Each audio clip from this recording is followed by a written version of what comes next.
West Windsor residents getting charged when dialing 911. And a nor'easter that struck our county. All that and more coming up next on MCN Live.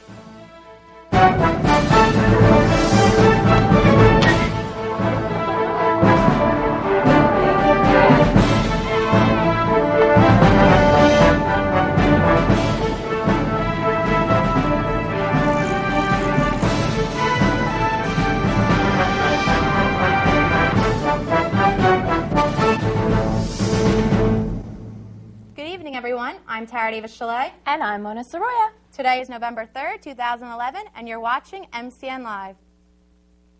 Well, it's safe to say that Mother Nature dressed up for Halloween this year, and the costume was terrifying. The early season nor'easter that took area residents by surprise Saturday and early Sunday slammed portions of Mercer County, leaving behind road closures, downed trees and wires, as well as power outages and car accidents. The storm dumped as much as 19 inches of snow in parts of North Jersey, which is the most ever for the month of October since the state began keeping records back in 1895. Sad news to report when this past Friday, a 72-year-old Trenton resident was struck and killed on the Riverline tracks after he put himself into the path of an oncoming train at the Cass Street station. Passengers who were on the train were put on buses to reach their final destinations after the Riverline experienced delays. Officials have ruled the incident a suicide.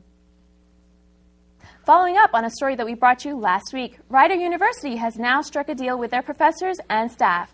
The agreement was reached this past Saturday, but the terms of the agreement were not released, pending ratification by the Rider chapter of the American Association of University Professors.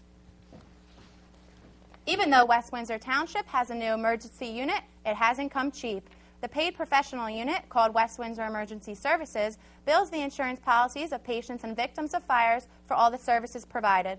The township expects a benefit of $200,000 a year, but at the cost of their residents.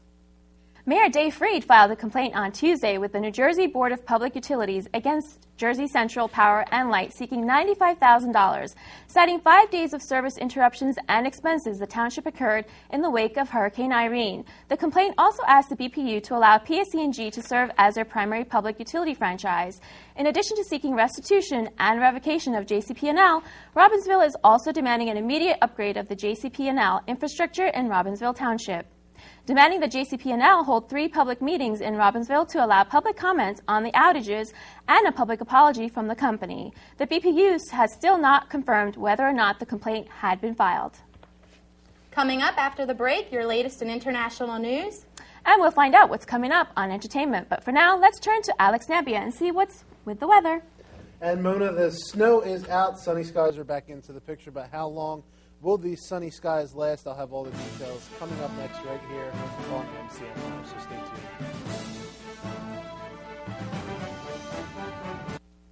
I'm lucky. Let me help you with that. I get to do something I love. It has nothing to do with touchdowns or titles. Everybody bring it in. I get to play a part in the life of someone just starting out. How many of you think homework is just as important as teamwork? I help keep kids in school. Good. And that's the name of the game. My name is LaDainian Thomason. I don't just wear the shirt, I live it. Give, advocate, volunteer. Live United. Mom, I'm not going to go to college. What are you saying? You've got to go to college. Well, they offered me a job and... Son, college is much more important. No. Yes. No, Mom. Yes. Anyways, it's my decision. Okay, well then decide what degree you're going to get because you will go to college. Their tomorrow depends on your words today. The Hispanic Scholarship Fund has the information you need to help your kids go to college. China is one step closer to establishing its own space station. 2 unmanned Chinese spacecraft docked above Earth on Thursday, the Shenzhou 8 rocket and Tiangong 1 space labs. They will fly together for 12 days, then separate before trying to dock a second time. China's president congratulated the space agency on its first successful docking. The country may launch 2 more vehicles next year to pave the way for a China-made manned space station in the future. Now it's time to take a look at what's going on in the county. Next Thursday, November 10th, Mercer County Community College is hosting their open house for the community. The event takes place from 4:30 to 6:30 p.m. The Mercer County College Board of Trustees will also be honoring 3 community members at the open house. Admission is free, so come on out and attend. Kim Kardashian offers an explanation for her 72-day marriage. And Hugh Grant is a new daddy. But now, and Monish Mann has your entertainment news. One day after she filed for divorce from her husband of 72 days, Chris Humphries. On her website, the reality star insists she married for love, but says she got caught up in the hoopla surrounding her wedding and the filming of the ceremony for E! And didn't end the relationship when she should have. She denies reports that she made millions off her nuptials and says she will donate all of the money from her gifts to charity. An actress and singer best known for her role on Glee is mourning the death of her father. A rep for Filipino singer Charisse Campoca says her father was murdered in the Philippines. Charisse has canceled her tour dates of Southeast Asia and has flown to the Philippines to be with her family. In a statement, Charisse thanked her fans for their support and said her family is very sad about this terrible tragedy. Hugh Grant is now a first-time father. A rep for the actor tells People.com he's delighted to welcome a daughter. Grant has never married and won't name the baby's mother. His rep says he and the woman had a fleeting affair, but Grant could not be happier or more supportive, and has discussed everything with the mother on very friendly terms. For MCN Live, I'm Monish Mann.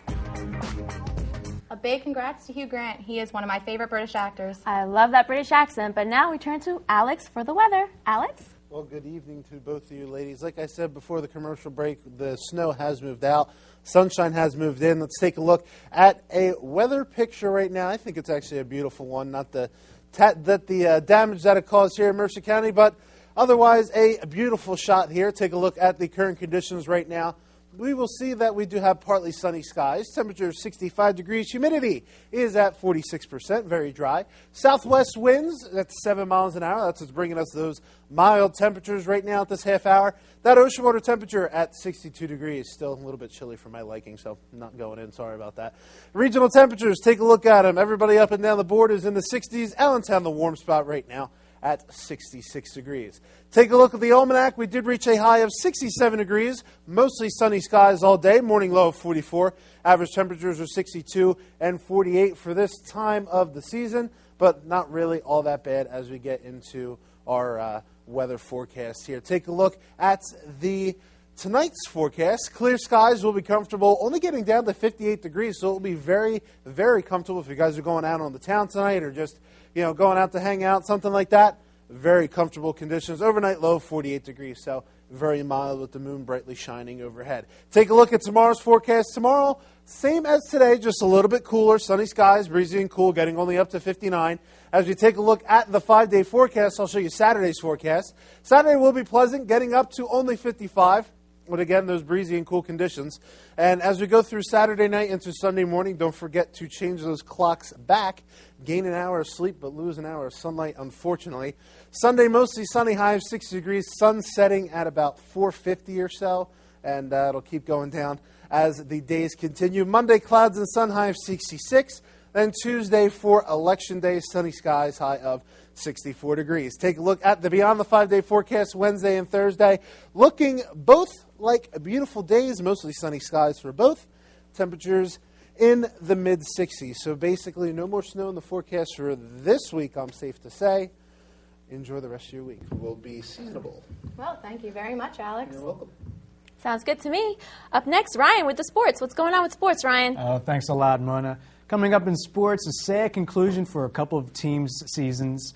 There are happy endings, though, for our athletes of the week, and bounce-back performances highlight our national team spotlight as MCN Live returns right after this.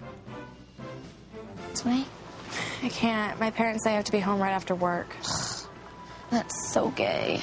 Totally gay. Ugh, that is so Emma and Julia. Why are you saying that's so Emma and Julia? Well, when something is dumb or stupid, you say that's so Emma and Julia. Who says that? Everyone. Imagine if who you are were used as an insult. When you say that's so gay, do you realize what you say? Knock it off.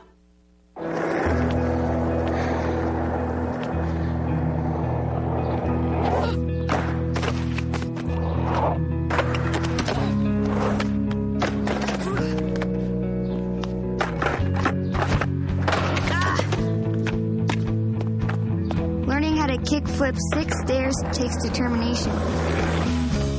So will getting into college. I've got what it takes. So do you.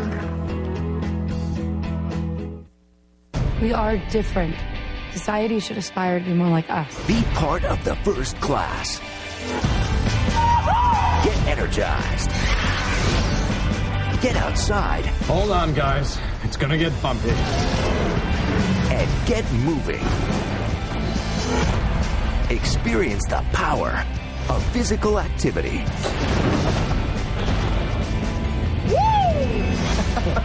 Join the movement at ActionHeroAlliance.com.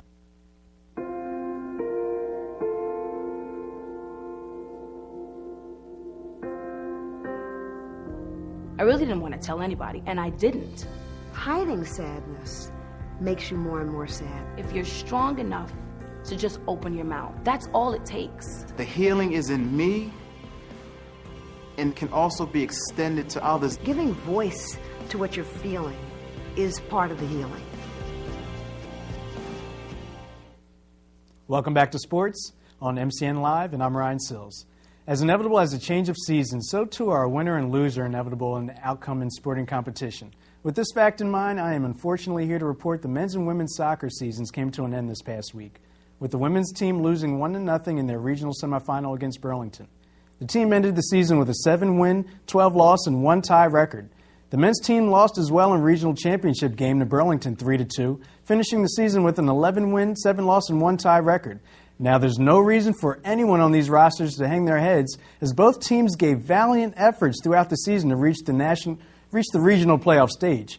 So hats off to both teams for fine performances, and I'm sure the game dates for Burlington will be circled by both teams as returning team members look for a bit of revenge next season. Now on to our athletes of the week, and the women's tennis team is taking top honors. This past weekend, the team placed second in the NJCAA National Tournament in New York. Sophomore Allison Knoll once again led the way, claiming the national #1 singles crown. Coach Ficola praised Knoll's intelligent, strategic style of play and impeccable footwork. Sophomore Melanie Hunter also earned All-American honors with her doubles partner Kelly Tanzone due to the hard work Hunter has put into her game during her time with the team. Congratulations to both our athletes of the week and the entire women's tennis team for being the most successful team of the school for the fall season. Way to go, ladies. You've done us proud. And now, you know what time it is. Let's take a look at how local professional teams fared over the weekend. The Jets had off with a bye, so new MetLife Stadium was the scene as the Giants took on the Dolphins, and the Dolphins were surprisingly in control until Eli Manning connected with Victor Cruz for the touchdown. Woo! He was apparently too hot to handle for the defense as he drove in for the touchdown. The Giants' D went to work on 4th and 23 as Corey Wexler takes it away with an interception to seal this one. Yet another fourth quarter comeback for the G-Men as they win 20-17. And the Sunday nightcap in prime time saw the Philadelphia Eagles host the hated divisional rivals Dallas Cowboys. With Eagles season on the line, no time for mistakes. Right out the gates, the Birds got to work driving downfield and connecting with Jeremy Maclin for the score. Get in there. I love you, man. And there was plenty of love to go around this one as it got ugly quick. Vic again in the red zone hits Brent Selleck for the score. Oh, man, that's so pretty. And then here came Shady. LaShawn McCoy is quickly making a name for himself in the league with plays like this one as he took it to the house for the score. My. Shady would end the day with 185 yards and 2 touchdowns as the Eagles win this one going away 34-17. And one final note, congratulations to the St. Louis Cardinals who won Game 7 of the World Series. I know there are plenty of heavy hearts in the tri-state area seeing as none of our teams made it, but hey, there's always next year, right? Thank you very much, Ryan. Many retirees worry about money, but not this guy. 2 weeks after calling it quits from work, Franco Varone won Ontario's $50 million lottery. The former mechanic has 4 children and 4 grandchildren. And if you are not envious enough that he won, the Canadian federal government does not tax lottery winnings. And that... That's all I need. 50 million, that's it. That'd be nice. That'd be nice.